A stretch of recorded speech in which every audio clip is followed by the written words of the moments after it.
Hi, everyone, and welcome to Training for Life Redeemed. I'm Dan. I'm here with my father, David Jackson. We are continuing to work through the book of Psalms today. Dad, we're heading into Psalm 65, so why don't you give us a read of that? Psalm 65. For you silence is praise, O God in Zion, and a vow will be paid to you in full. Hearer of prayer, all flesh will come to you. Guilty words overpower me, you cover our rebellious actions. Happy is the one whom you choose and the one you bring near to dwell in your courts. We're filled with the good things of your holy house, your palace.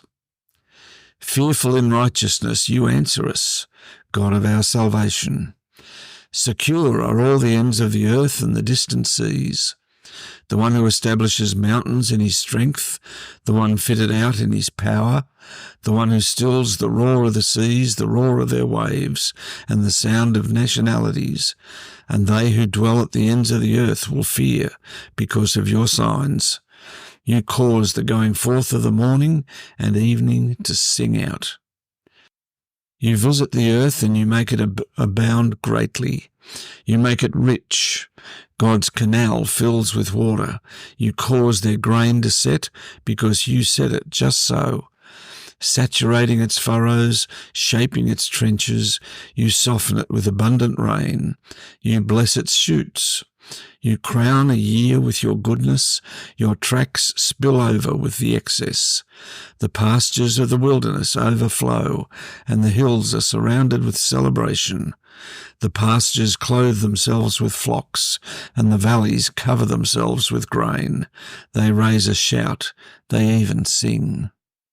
Well, Dad, can you start then by giving us a bit of context for this psalm? It says that it's a composition of David, and there's some indications within the actual psalm itself as to what context this might relate to. Can you give us a bit of a background of David and where this psalm might fit? Well, I think our only clues really are that he's in Zion, so he's in Jerusalem, on the mountain, and he's talking a lot about how happy he is to be in God's courts. So it would appear this has something to do with bringing the tabernacle up to Jerusalem. And when you bring the tabernacle and the Ark of the Covenant up to Jerusalem, the visible presence of God comes with it. So God is now in residence. The tabernacle is up. David wants to build a temple. But the focus of everything that he's done is on getting the king and Yahweh in the same place at the same time. So it's finally arrived. And when you look at all of David's adventures prior to that, between all the enemies he's chased and Saul and everything else, I think it's interesting that at the beginning of it, he says, for you, silence is praise. And you go, that's that sense of, you get to the end of the week and on Friday and all the chaos is over. And you just sit down and go, yeah. Only in this case, David, we have this interesting thing. There's a reference after David commits adultery with Bathsheba and the baby dies.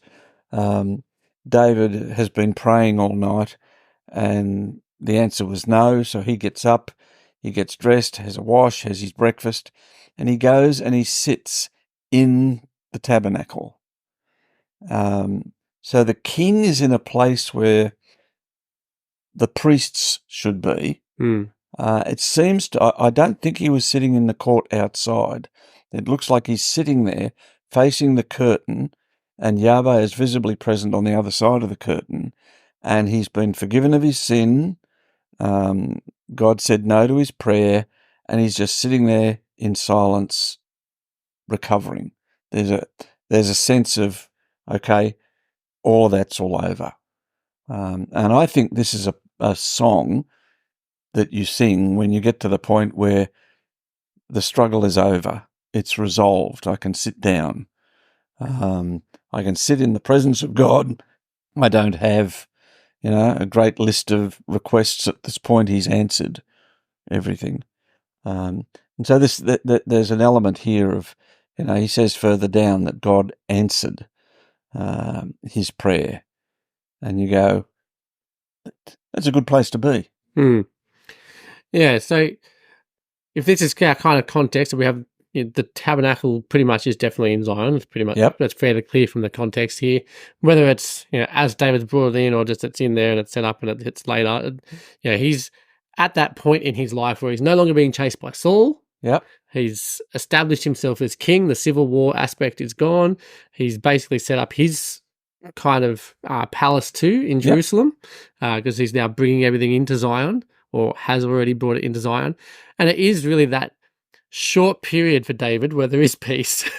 Yeah. And so he's sitting down, he's relaxing, so to speak, because he's already been on a lot of the blood conquesting process, his mission of defeating the Philistines, actually settling the land finally that was given to them.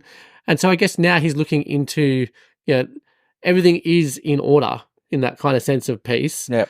And he's going to start looking then into the blessings that are going to come, right? The covenant of faithfulness, we're now at the point where blessings should start to arrive. Yes. He says, guilty words. It's a difficult line to translate in verse 3. Guilty words overpower me.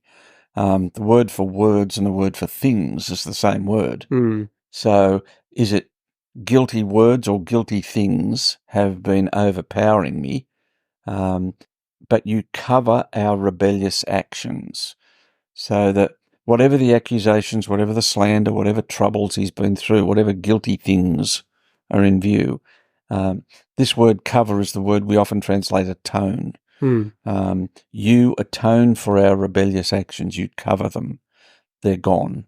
And so happy is the one you choose, the one you bring to dwell in your courts.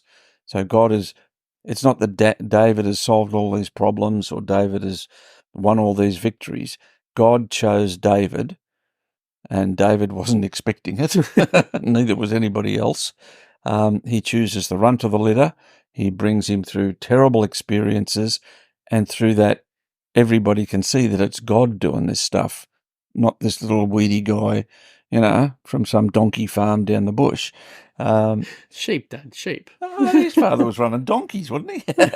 Yeah, sure, he was out looking after the he was sheep, looking wasn't after he? He was looking after the sheep, defending them from the wolves, ripping them out of the wolves' mouth and the lions' mouth, all that and sort of bears stuff. and... Yeah, not a bad job for a 15-year-old. Yeah, no, doing well, really. Doing all right, but that idea that I'm a nobody out in the hills with the sheep, and Dad's got the donkey franchise, and the brothers think I'm a somebody you can push around. And one day this crazy man turns up and tips oil on your head and says, you're the king. And the next thing, you're knocking Goliath over and all these dramas. And 20 years later, there you are sitting in God's house in Jerusalem, and God's been fulfilling all of these promises. And you go,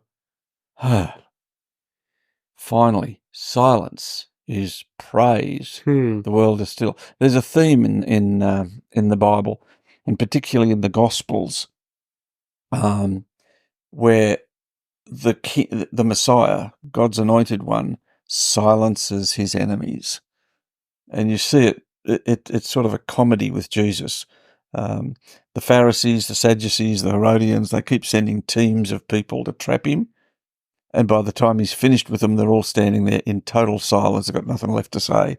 And they all creep away into the bush or back into their office to plot more things.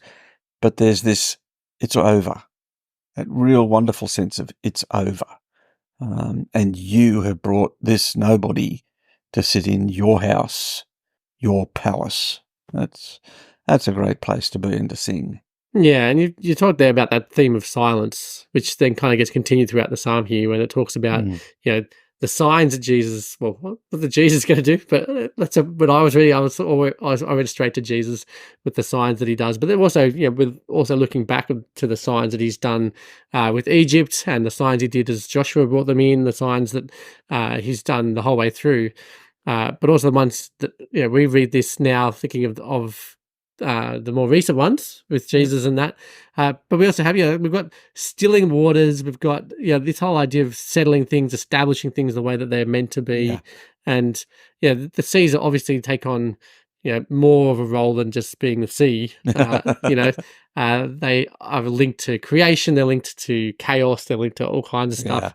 And so the idea that God calms the seas and you sets start things up. You start off back in, is it Psalm 2? Why do the nations rage? Yeah. And it's this word for the ocean roaring and raging, and the nations are doing that, and they're tearing each other to shreds.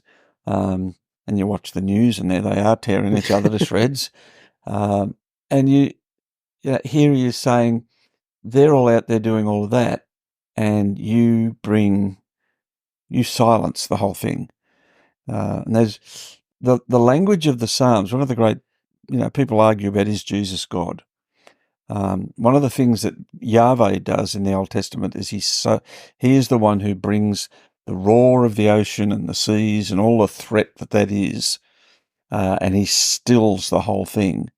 And Jesus stands in a boat and does exactly the same thing. And if you know your Bible, Jesus is standing there saying, "Guess who I am?" Here's a sign. Can you read the sign? I'm holding up a sign. It says, "I still seas. I stop the roaring wind. Who am I?"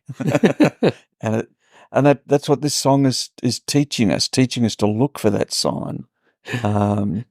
Yeah. Hint the answers in the question. Yeah. And you go, how many times has this got to happen before people read the sign? So we then move on to the blessings that are to come. And these are blessings that David's expecting, just a covenant that's established between God and Israel.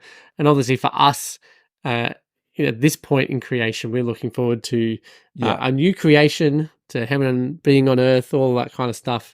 And some of the stuff that's in here, it talks about the pastures being covered, clothed with flocks, but also covered in grain as well. I'm like, well, those things don't go together.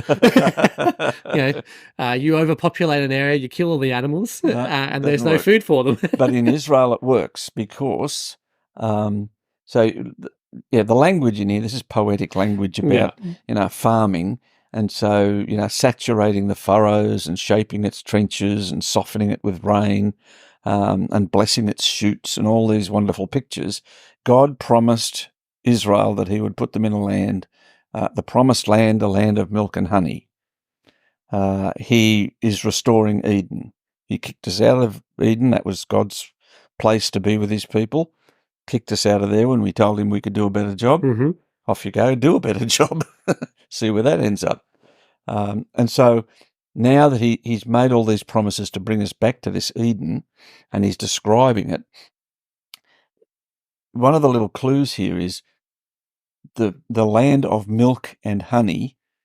Milk is dairy country. Mm-hmm. Honey is, you think, flowers. Yeah. But it's also date palm sugar. Yeah. So it's the sweet stuff. It's not actually what we call honey. It's the sweet stuff. The sweet stuff grows on the east side of the ridge going down the middle of Israel, and the dairy countries on the west, or up in the north in the land of Bashan.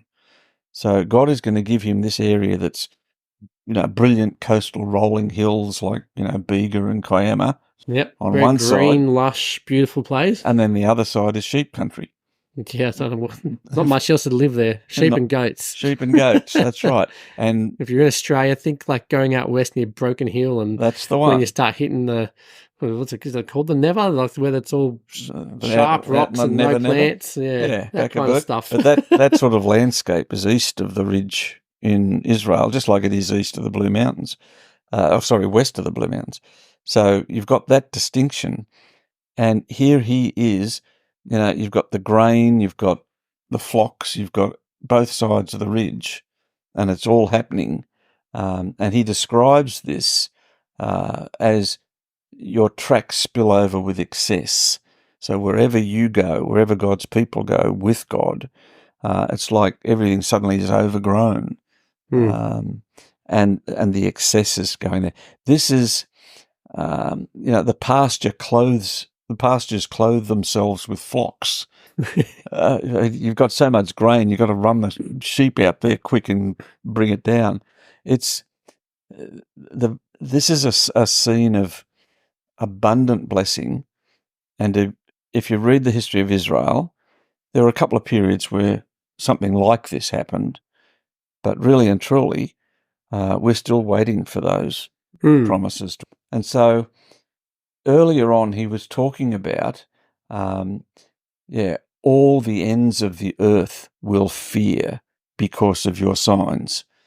And this is that line that, the gospel is going to go out to the ends of the earth. And at the ends of the earth, the nations are going to come. They're going to want to be in this palace. They're going to want to be in this land. They're going to see the signs of God's grace. Mm-hmm. And so Isaiah takes something like that and he turns it into those beautiful pictures of the new creation. And then when we get to Revelation, the whole thing explodes. So this is a song that's taking us from David's little moment of,